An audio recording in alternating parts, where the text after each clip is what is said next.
Amen. Amen. Alléluia. Amen. Bien aimé dans le Seigneur, n'a pas mourir ensemble, ensemble, salinga l'ongolo. Tout le temps, le dimanche, le lobel en amen. Et mini basala qui va programme de témoignage à notre pasteur Claude. Nous tout le monde a fier, famouké à Koufi, mais ensemble, on a abattu Lyon en bail. Il y a un gros souci, on a tout comme ça ensemble, tout comme ça bien aimé. Pour ça, on a mal au ensemble, mais na o azali pour ça on a vu na yo chaque jour. Et na tout le monde a l'élo, ça me attaque à cœur. N'a partagé un biseau thème qu'on a intitulé qui a envie de finir la stérilité, c'est le temps de la fécondité. Alléluia. Pour finir la stérilité, c'est le temps de la fécondité. Bien aimé dans le Seigneur, ceux qui ont l'équipe qui n'a amené au mobimba, tant il y a stérilité, ça me l'a tout le monde à l'élo, à Tinina Pona Lobana, papa moko, maman moko, qui finit la stérilité. Maintenant, c'est le temps de la fécondité, le bel amen. Et ceux qui ont le but autant dans la carte dictionnaire, à mot stérilité, c'est le caractère de ce qui est stérile. Mot stérilité, qui s'appelle que mon droit à impossibilité, il y a qu'on reproduire. Mon droit à ma coquille, il y a qu'on botate. Ton zété, ton moto, à ma coquille, il y a qu'on produire de l'autre côté. Même Nyama, ceux qui ont allé kobota te, tu vois que Nyama est stérile. Même moto, ceux qui ont allé kobota te, bah koloba est moto wana, azali frappé la stérilité le bel amen. Stérilité, ceux qui ont dit l'immolango, et les côtés ils s'appellent mon beko, où ils allaient couper qui s'abisso, tu franchis la limite mon qu'on a vu na biso le bel amen. Stérilité bien aimé dans le Seigneur, na quatre sa vie na biso. Et les côtés, ça va loin beaucoup, ils ont établi, dans la vie de Bisso, où ils ont péqué sa Bisso, tout franchir, à niveau moko. Stérilité, dans la vie de Bisso, bien aimé dans le Seigneur, ils ont péqué sa Bisso, quand on a été. Ils ont péqué sa Bisso, quand on a été. Mais stérilité, bien aimé dans le Seigneur, ils ont péqué sa Bisso, les sous-sous, tout franchir, tout sauter, par loi, où ils ont établi, quand ils ont vu la Bisso, le bel amen. Amen. Et bien aimé, stérilité, tu vois combien on peut empêchement. Et là, comment vous allez couper qui ça pour la hausse de l'eau. Stérilité, bien aimé dans le Seigneur, dans le bien ça, mon béco, où ils ont télémé la yo pour la franchir la limite. N'a pas on peut dans la stérilité, ils allaient le col et l'eau comme on peut bien empêchement. Et là, comment ils allaient couper qui ça yo tout avancer pour la hausse soit ici comme mon. Mais na yebi na tongo na lelo zamba lobi na biso ke fini la stérilité. Alléluia. Amen. Moto oyo azali stérile, to moto oyo azobota te, to moto oyo azali soit barricadé, to soit limité. Bien aimé dans le Seigneur, na kata vie na ye to mona ka tristesse et envahissaka vie na ye. So de tout temps na mabota na ba foyer oyo moi si to mobali bazobota te, bazo reproduire te. Tout le monde a la carte, il y a une tristesse, il y a une carte. Tout le monde a une inquiétude, où ils allaient ronger ma vie.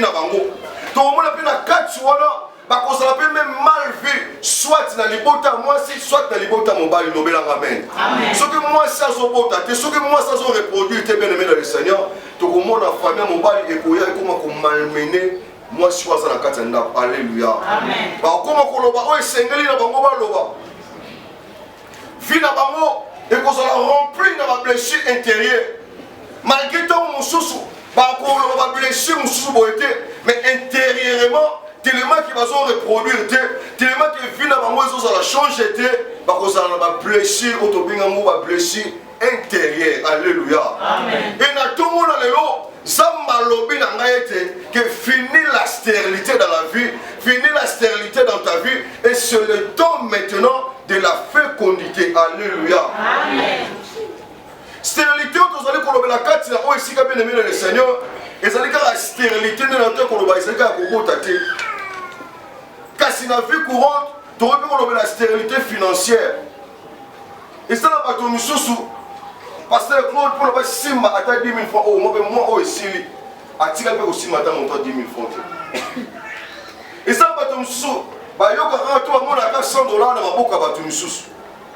Mais pour la yemoko à $60, afin de le pendant une semaine, c'est tout un problème. Alléluia. Amen. Mon tabon peut te colobailler, azali frappé na stérilité financière. À part stérilité financière, bien aimé dans le Seigneur, tu aurais la stérilité matérielle. Et ça, mon soubi, on se souvient, on a regardé pas. Pendant Android et Bima, donc hier, à son ma coquille, il y a consommé Android aujourd'hui qui a 25 000 francs congolais.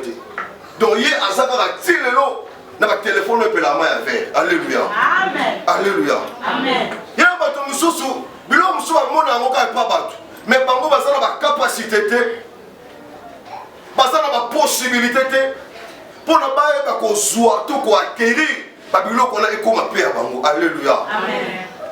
E bato misusu bien aimé dans le Seigneur bazali mpe frappé na stérilité physique nde nalobaki eza na mwasi to mobali moko même nzete même nyama soki azali koreproduire te tokoloba ete azali frappé na kati ya stérilité physique. Alléluia. Amen. À part la stérilité physique, on appelle la stérilité spirituelle. Et ça, nous sommes dans motema. On a évité le terme on va utiliser. Il y a un motema parce que Claude a un bébé. Abana église depuis 1900, mais tire-le à Salaka bébé à Kolarati. Dieu vit chrétien pour le accater. Alléluia. Mon toit peut azali frapper na kati ya stérilité le bel amen. Bien aimé dans le Seigneur, mon toit azali frapper na kati ya stérilité malgré mes efforts ko ko sala, malgré ma kambo ko sala, malgré même ba médecin ko luka. Ce qui intervention ensemble était kati na bomo na ye, mon toit pour continuer toujours pour vivre na kati ya stérilité. Alléluia. Amen. Alléluia. Amen. Bien que le mot stérilité existe, bien aimé dans le Seigneur, mais il y a aussi la présence du mot fécondité. Alléluia. Amen. Et la fécondité, c'est celui qui est capable d'enfanter. Moto oazana makasi to na makoki ya kobota mwana lobela amen. Amen. Moto oazali na makasi to makoki ya ko reproduire. Mon tour est capable de franchir ma limite. Mon tour est capable de laisser ma trace dans ce la moi. Je me souviens de le Seigneur a botami à coller, à koufi, mais finalement à tiki, à ta côté, à ta trace, à ta bille mo égalité. À botami à coller, à salir au nom surtout mon Seigneur la salle. Mais la scène à moi, bien aimé dans le Seigneur, qui est incapable de laisser ma trace. Alléluia. Malgré le mot stérilité existe, mais il y a aussi son contraire. Pour amour la fécondité. Alléluia. Amen. Alléluia. Amen. Ainsi, je déclare la fécondité dans ta vie. Ce que vous qui stérile l'eau, bien aimé dans le Seigneur, na tongo na lelo, tant que vous makati na oesika, yo okoko ma fécond na non surtout ya vie na yo. Alléluia. Zamba lobi na biso fini la stérilité. C'est le temps de la fécondité. Ce que l'homme a sur ça qui est produit ça quitté. Ce qui nous sur l'homme on met quelque sima quitté. Attaque au coup tu vas loba que yo kobo taqué. Attaque au loba que yo osala frapper la stérilité. Et ce que pendant n'a pas besoin de communauté. Mais ça mais na tongo na lelo atinga na loi. Fini la stérilité dans ta vie. C'est le temps de la fécondité. Alléluia. C'est le temps de la fécondité. C'est le temps de la reproduction na kata bomo na yo. Bien aimé le Seigneur, le Seigneur moi et Seigneur la biso to tika bilemo. Alléluia. Ndenge bato balobaka ki toyeke kotika bato tina sena moi oyo. Donc yo pe no oza awa na tongo na lelo bien aimé le Seigneur, yo po kotika mutu te. Ya mona esengeli na bomo na yo otika bilemo. Donc oza na bomo. Alléluia. Stérilité ekoki koumela te na kati ya bomo na biso. Stérilité ekoki koumela te na kati ya finance na biso. Stérilité ekoki koumela te na kati ya matériel na biso. Alléluia. Et bien aimé le Seigneur, tofongoli Bible na mokanda ya Genèse chapitre 1 verset 28. Genèse chapitre 1 verset 28. Bible na biso, Dieu les bénit et Dieu leur dit: soyez féconds, multipliez, remplissez la terre et assujettissez-la. Et dominez sur les poissons de la mer, sur les oiseaux du ciel et sur tout animal qui se meut sur la terre. Alléluia. Amen. Alléluia.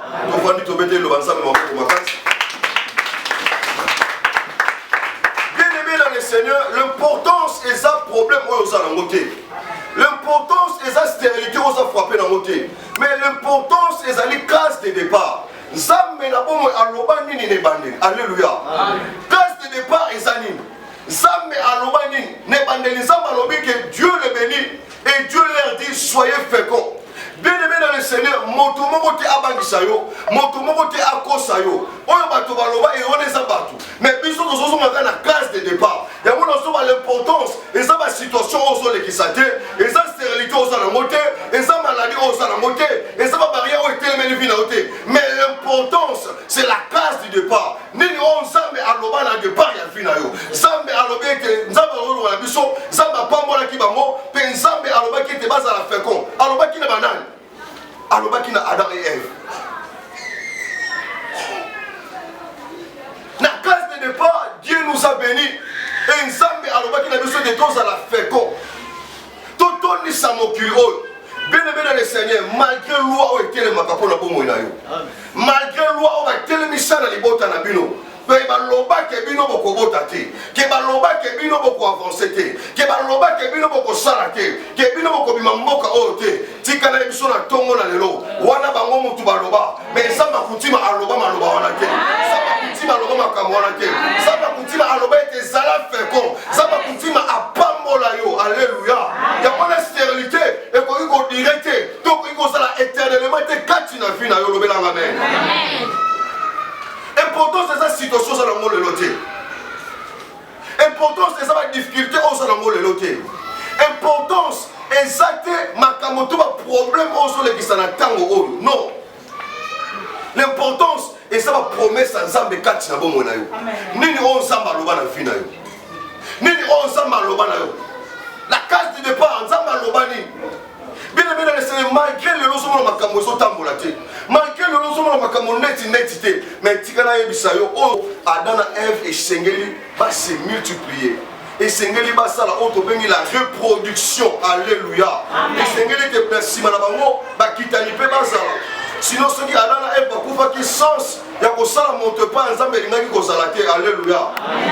Et bien aimé dans le Seigneur, Bible sur le Mokanda de Deutéronome chapitre 7 verset 14. La Bible nous dit que tu seras béni plus que tout le peuple. Il n'y aura chez toi ni homme, ni femme stérile, ni bête stérile parmi les troupeaux. Alléluia. Amen. Awa eza ngate mutu na solo bango. Awa eza maman égénite mutu na solo bango. Awa eza évangéliste alite mutu na solo bango. Mais eza nzambe o asala yo na ngai. Lobela amen. Samba lobi ete kati na yo to na ndako na yo. Mobali to mwasi oyo kozanga kobota kozala te, to nyama oyo kozanga kobota ekotikala kozala jamais. Yango na maloba bato bien aimé dans le Seigneur ebangisa yo te. Atako bato batelemaki, basakaki, basalaki ba cérémonie na bango, po ete vie na yo avance te. Tika na biso na tongo na lelo, maloba na bango eza sous n'importe te na bongo na yo. Parce que nzambe na tongo na lelo, atininga na lobela yo ete fini la stérilité dans la vie, fini la stérilité dans ta vie. C'est le temps maintenant de la fécondité. La stérilité ne sera pas ton partage. Ce que l'objet stérilité ne fera pas qui vit dans yo. N'a pas dimension dans mon yonsu, n'a pas aspect dans mon yonsu. Mais quand si tu as eu ça yo, et ça la komomoko, ou l'on a qui stérilité n'est plus. Et ça la motomoko, ou l'on a stérilité dans le monde de Golgotha.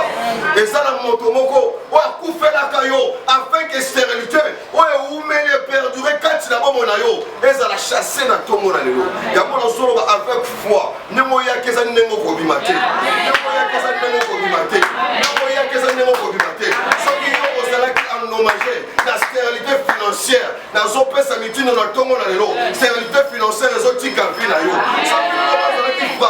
La stérilité physique, Zamba Koutima, tu as robé la carte dans l'OSICA. Stérilité, non, surtout, quelle que soit forme là, et ben, la côté qui vit là, au nom de Jésus. Stérilité, mon côté, oui, pour vous, là, bon, stérilité, mon côté, et pour vous, quand la bombe, là, ça m'a remis la mission de Deutéronome avec ni bête stérile parmi les troupeaux. Alors ensemble, à l'Ignata, ils sont beaucoup plus. Et ça, le bateau va tomber. N'est notre maman et génie continue. Donc, on a 4 troupeaux, maman na biso kontima akoki kobimisa mwana moko ta kotika na kozala stérile. Parmi ba serviteur no surtout ba makati na église oyo eza na mwana moko ta maman jeune kontima akotika na kozala stérile. Ya mwana za baso ni bête stérile parmi les troupeaux. Donc na kata troupeau eza na kata chaudière eza na mwana moko ta maman kontima o akotika na kozala stérile. Lokola ki signe spirituel. Alléluia. Amen. Ce que l'objet vient qui ronge dans la stérilité. Ce que l'objet vient qui ronge dans le problème. Le problème est aussi la tête. Au milieu vous allez penser toujours dans le problème. Mais ça m'a dit qui finit la stérilité. Stérilité qu'on a sous impact mon côté dans la vie. Ce que l'objet stérilité est rien qui n'a pas mon ami. Na tout le monde a déclaré en qualité à mon salaire ensemble. Stérilité m'a côté à vie. Ce que l'autre la mine vous allez qui frapper la stérilité n'a aspect mon quelconque. Na tout le monde a l'eau. N'a pas chassé esprit non sur la stérilité. N'a pas ta bombe.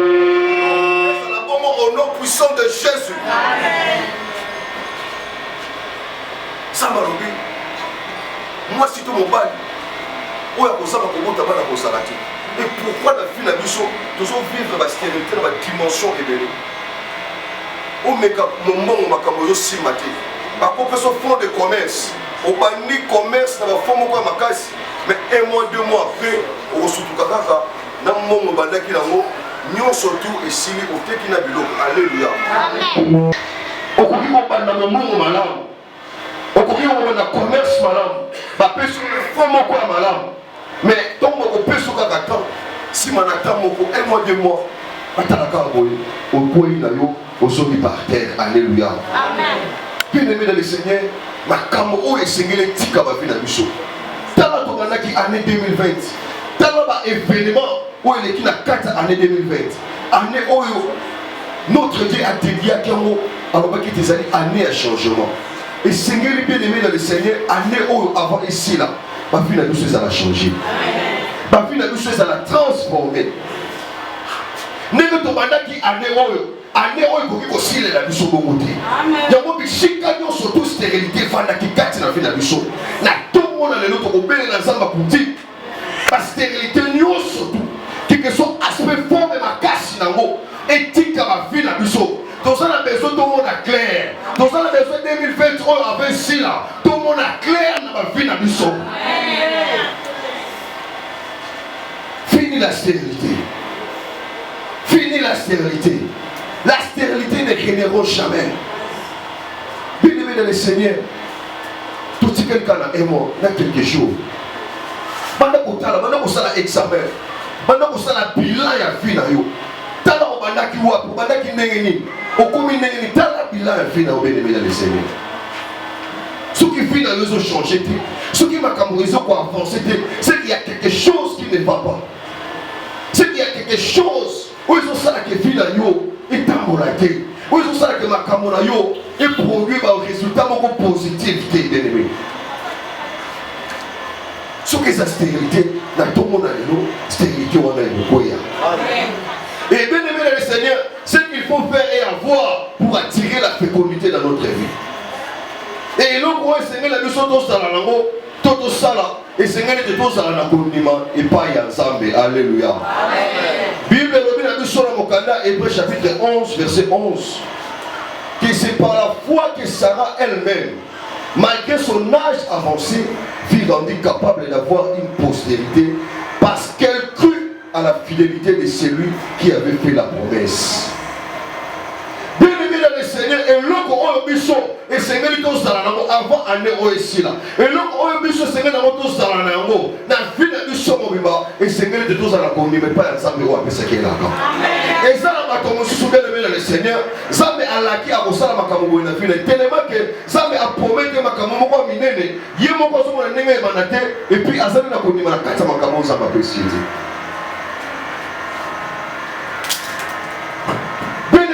Et l'autre est Seigneur na biso tout ça na moto tambola na mo na kata vie na biso et ça konima.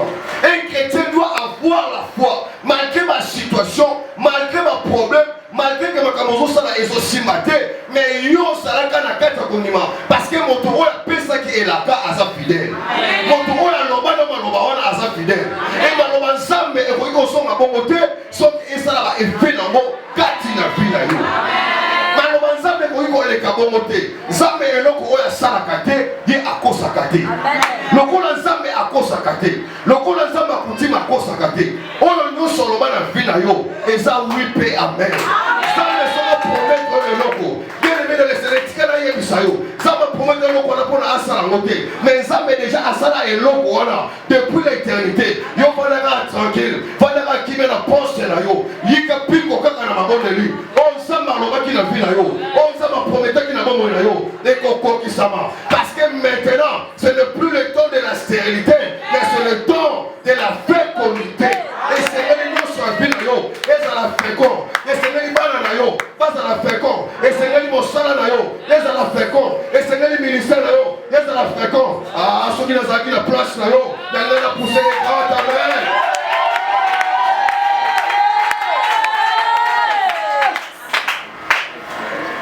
Il faut avoir la foi.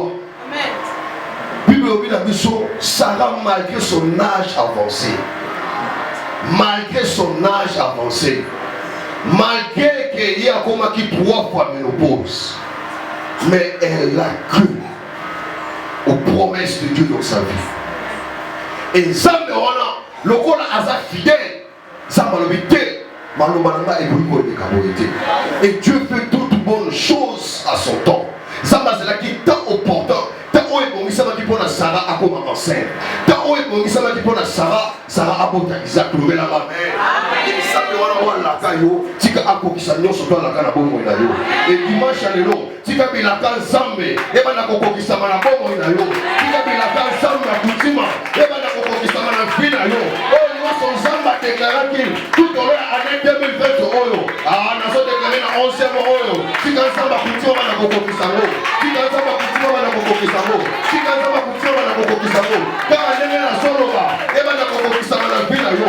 Car année na sosakola, et bana kola kan soto na bon na yo. Et ko s'amana mosala na yo. Et ko s'amana libota na yo. Et ko s'amana papa ndeko na yo. Na kombo na Yesu Masia. Et bien aimé dans le Seigneur, et l'eau comme il balait, où il s'est mis dans le soto sala, tout au sala na vous. Dans le but, être toujours au service de l'Éternel. Bible dans Exode chapitre 23, verset 25 à 26. Bible vous servirez l'Éternel, votre Dieu, et il bénira votre pain et vos eaux. Et je loignerai la maladie du milieu de toi. Il n'y aura dans ton pays ni femme qui avance, ni femme stérile. Amen. Bien aimé dans le Seigneur, tant qu'on y a un salle et l'ensemble de Katina, tika na yebisa yo oyaka kolekisa ntango te. Osala choix malamu bien aimé dans le Seigneur ya kosalela Nzambe akutima. Po Nzambe akutima ntango yo kosalela ye moko akosokipe na makambo na yo. Et na kati ya vie na yo kotikala koavorte te. Quand il dit chef de famille te, mais ezama loba o Nzambe aloba na bongo na nga.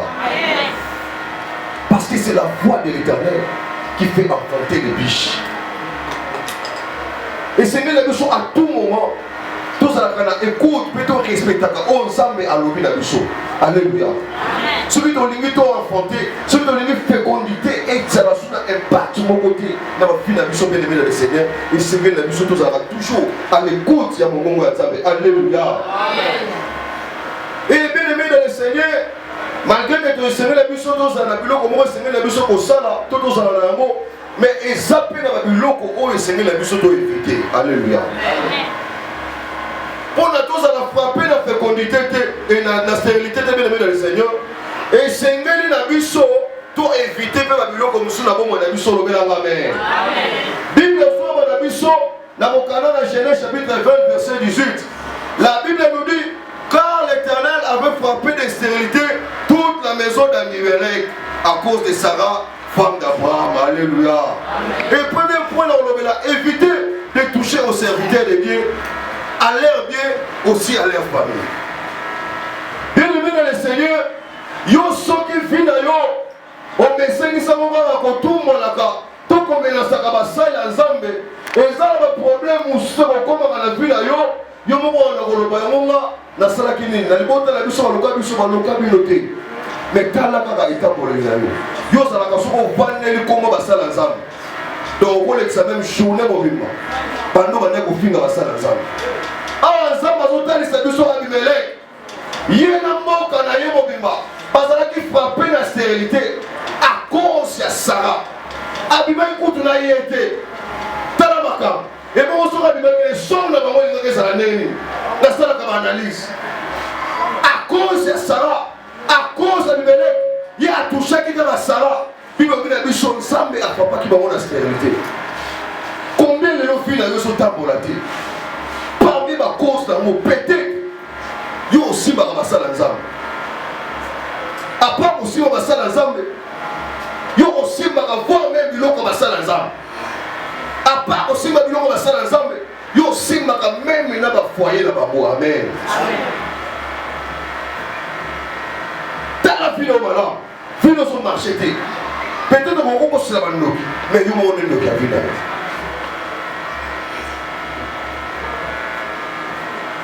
Tala Abimelech, il y a un mot quand même parce qu'il frappé la stérilité à cause de ça.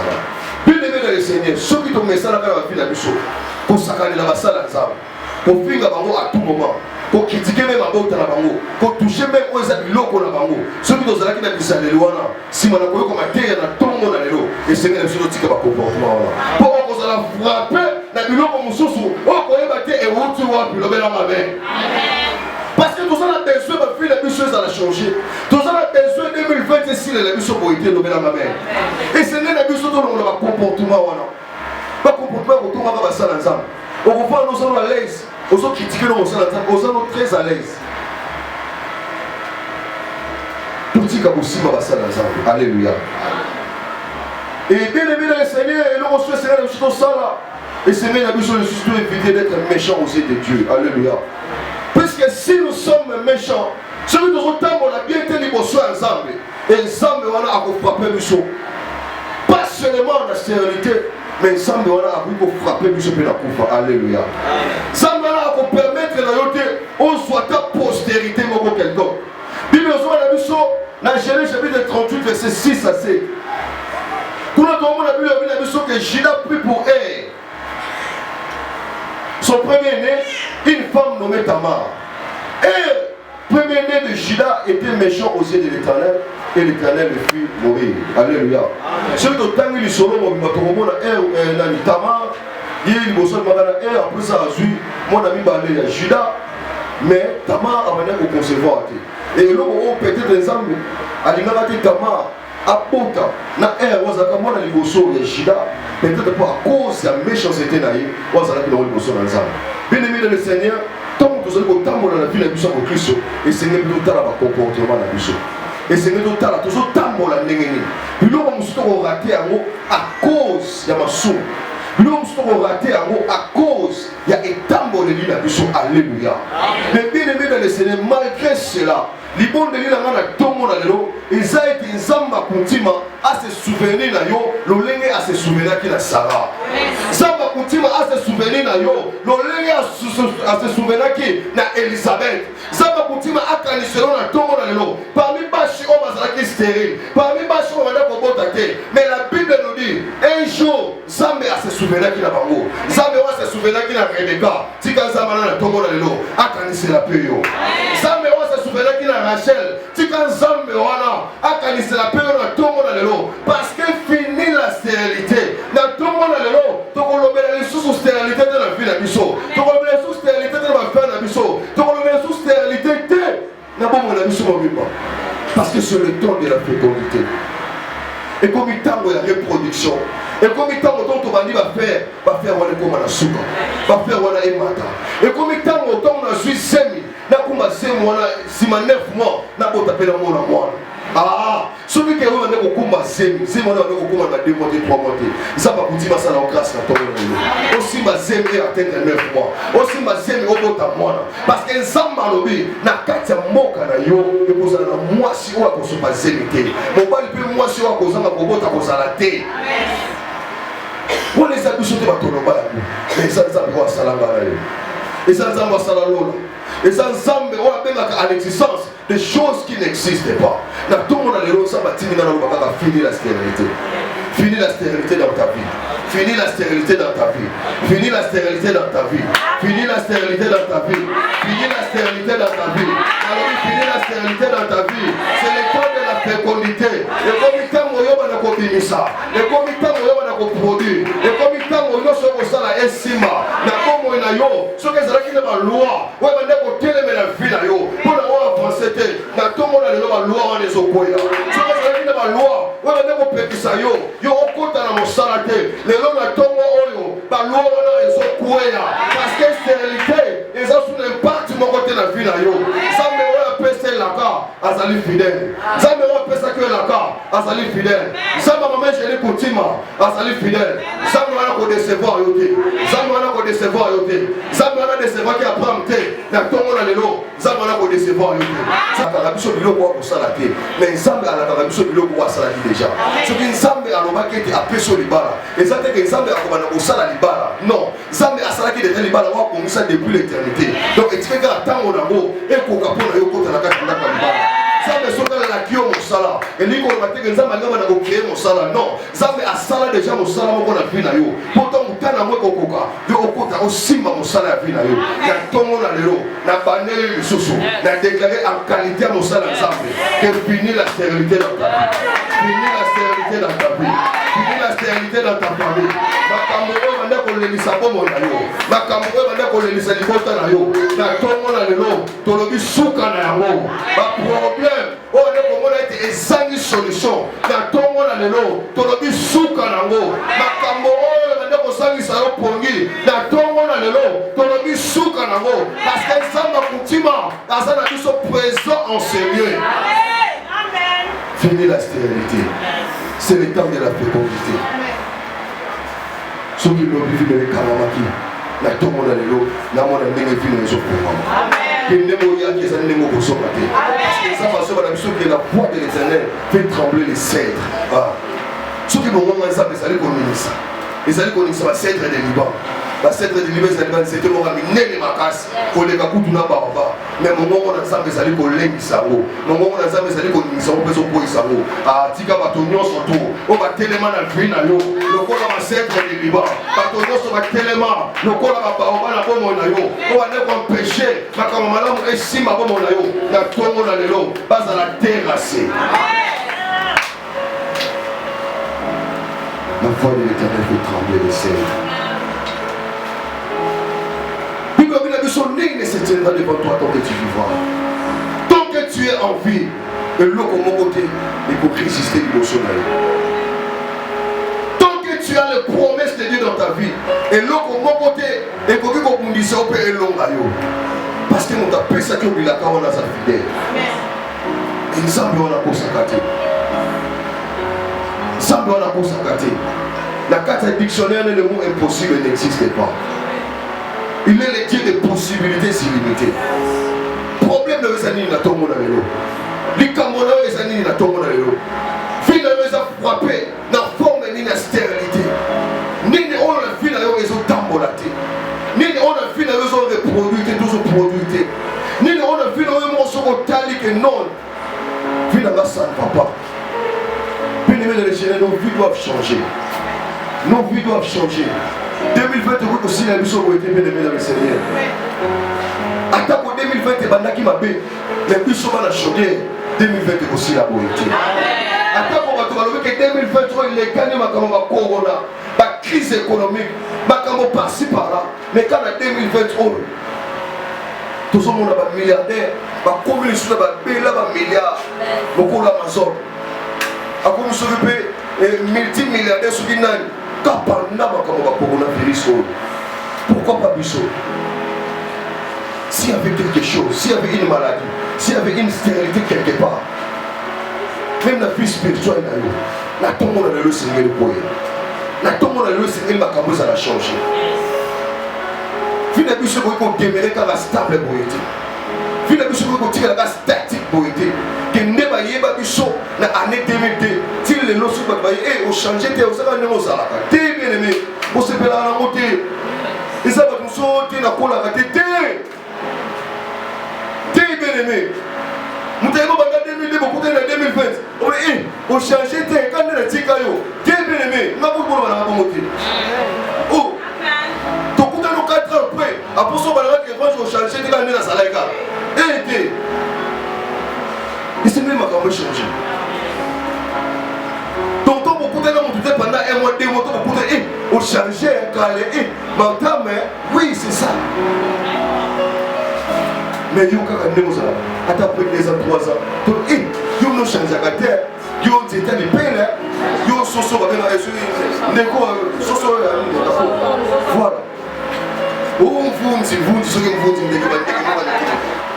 On va acheter. Donc, on va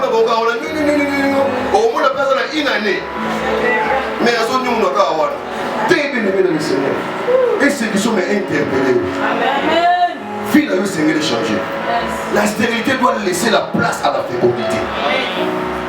Si tu aimais les choses, et tu as quitté. Si madame a été à la tombe, et Seigneur m'a camoutamé. Tant que soit la présence ensemble. Et Seigneur, la présence ensemble, et tant que soit affecté ma vie, et Seigneur va montrer la vie, ça va changer. Et ça, c'est que notre soleil, ça t'a révélé la présence ensemble. Mais même aspect de la vie, soit les bandes a besoin de changer. Ce que nous avons l'illumination qui n'est beaucoup. Mais tant qu'on continue à faire ta présence ensemble, ça fait tant qu'on se soplant à foutre. Et Seigneur, même l'illumination a bon merci. Tout le monde a un mot, filmer des chants, en nous, mais la bateau. Mais tant qu'on voit la présence ensemble, tant qu'on commence à y aller ensemble, tant qu'on voit la pierre, on doit la tant qu'on a la bateau. Quand on a dit qu'on va ensemble, au moins, on va pouvoir monter. La présence ensemble est changeante. Et on a bien aimé le Seigneur, année où et aussi la beauté. Il faut que les choses changent. Il faut que les choses changent. Parce qu'au départ, notre Dieu a pas mon acquisition. Au départ, notre Dieu, alors qu'il soyez fécond. Et c'est nous qui avons fécond dans la dimension de notre Dieu à finaliser. Puisque nous sommes au Kende, à Sepera Mayo. Nous avons le coup de Joseph. Tout le continent à Katana pour Potiphar. Malgré la kisi na ye. Mais il faut que la keno, malgré que la salle a un la kisi, mais pendant mon tour, il y a un Katana pour moi. Nenge production et commis production est quand on s'en va pour présence là ici quand on se fait impact à Kaba.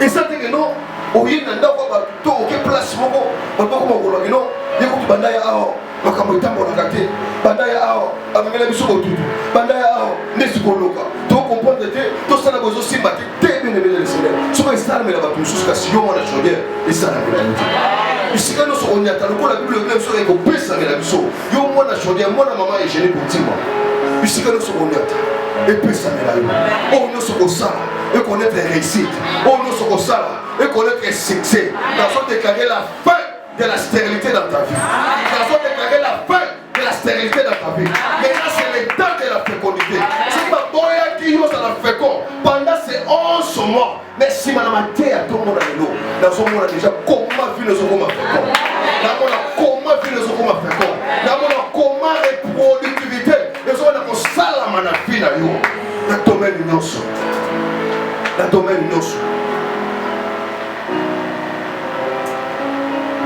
Si ton Dieu est mort, essaye les morts. Ce qu'on se dit, madame Makambo, mais quand on va continuer. Ce que l'homme a business ici, cette fois-ci, qui est sous l'onction de ma mère Régine, qui est ça là. Ça m'a vous aussi. Sous l'onction de ma mère Régine, ce que l'homme a qui soit bien intéressé à apporter. Mais le second banni, même la démarche, et ça a un voyage, et aussi. Fini la stérilité. On ne parlera plus. Si tu aimais les choses, et t'as mon habité. Si madame a été à la tombe, et Seigneur m'a camoutamé. Tant que soit la présence ensemble, et Seigneur la présence ensemble, et tant que soit affecté ma vie, et Seigneur va montrer la vie, ça ne va pas changer. Et ça, c'est que notre soleil, ça t'a révélé la présence ensemble. Mais même aspect de la vie, ça ne va pas changer. Dès que nous venons le Seigneur. Si vous demandez comment on est l'illumination qui est beaucoup, mais tant qu'on continue à faire ta présence ensemble, ça fait tant qu'on se soplant à foutre, et Seigneur même l'illumination en forme merci. Tout le monde a un mot, c'est qu'il va filmer les gens, en nous mais la bateau, mais tant qu'on voit la présence ensemble, tant qu'on commence à y aller ensemble, tant qu'on commence à la vie à mon toit, tant qu'on a la bateau, quand on a dit qu'on doit y aller ensemble, au moins que non, pauvre. La présence ensemble est changeante. Donc on a bien aimé le Seigneur. Année Oyo, et aussi la beauté. Il faut que les choses changent. Il faut que les choses changent. Parce qu'au départ, notre Dieu a pas mon Kibiso. Au départ, notre Dieu, alors qu'il soyez fécond. Et c'est nous qui avons fait qu'on a la dimension de ce Dieu à venir. Mais si nous sommes au Kende, c'est bien là. Nous allons le Joseph. Donc on continue à faire un Potiphar. Malgré la kisi na ye, mais il m'a dit que non, malgré que la salle a un la kisi, mais même on trouve la carte en pour moi, n'importe production et comme production est calée au salle à été. Présence là où ici quand nous sommes un pata kababa. Et ça dit que non, au y a un d'accord tout qui place moko, mais comment on voit que non, il y a beaucoup de bandaya ao, pas comme temps pour la carte, bandaya ao, avec mes amis sur le tout. Bandaya ao, n'est-ce pas tu comprends Dieu, tout ça là besoin de battre, t'es bien aimé le Seigneur. Ce que ça mais la battre sur ce cas si on a chaudière et ça la vérité. Mais si quand nous sommes en attente, le Bible le sur ego pesa mais la biso, yo moi la chaudière, moi la maman est gênée pour dire. Mais si quand nous sommes en attente, et pesa mais la yo. Oh nous sommes ça et connaître réussite.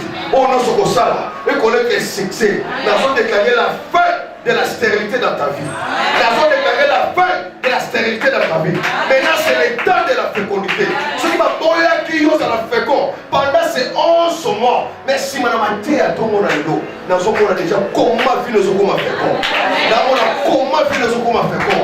Nous avons comment reproductivité. Et nous avons ça la manafine à yo. Dans le domaine de nos. Dans le domaine de nos.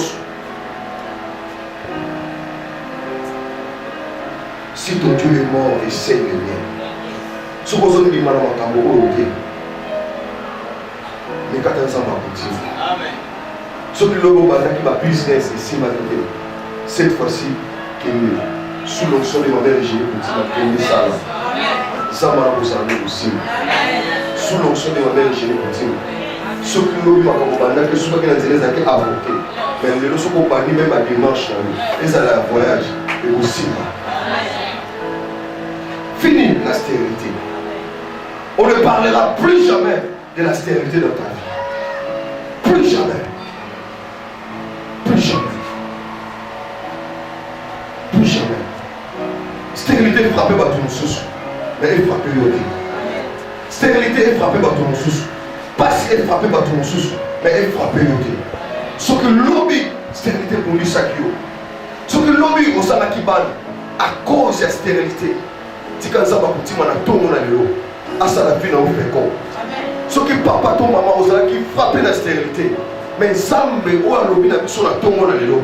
La carte n'a pas tomber au canaillou. Et vous allez moi si ton père, moi vous allez vous pour s'arrêter. Si qu'a fécondité et affecté vie dans tomber dans l'eau. N'a pas déclaré au qui vitamine dans tomber dans l'eau quand tu as ici. N'a pas déclaré la fécondité dans ta vie. Si ton Dieu est mort, essaye le Dieu de ma mère continue. Et tu me donneras raison. Tu ne seras jamais déçu. Parce que les hommes, maman continue à t'aller là-bas. Mon colomo qui a tiré là pour décevoir là. Ce que les hommes ont décevoir là. Et les hommes ont tout le monde là. Les hommes ont paix. À côté pour décevoir. Si les hommes n'ont pas pour les gens tout le monde là. Côté les hommes ont se souvenir dans Zacharie na mwasi na yeba bimisi Jean Baptiste. Même ça vous trouvez le temps où les gens se souvenir na yo. Tant mais ça se souvenir na yo. Dieu s'en va venir pour changer. Nous avons se souvenir na yo. Dieu s'en va venir pour moi. Vous avez sans ça va vous dire na tonga lelo. Pour le ticket na bongo inanga. Na boka ukoma tu ba yebelinga. Na konsana oma tu ba yebelinga. Na kolela oma tu ba yebelinga. Cette fois-ci na tonga lelo. Comment se souvenir là? Ticket de la vie c'est l'homme qui tika komo la c'est la bongo. Ticket de l'homme qui tika la bongo ya la tonga lelo. Na tonga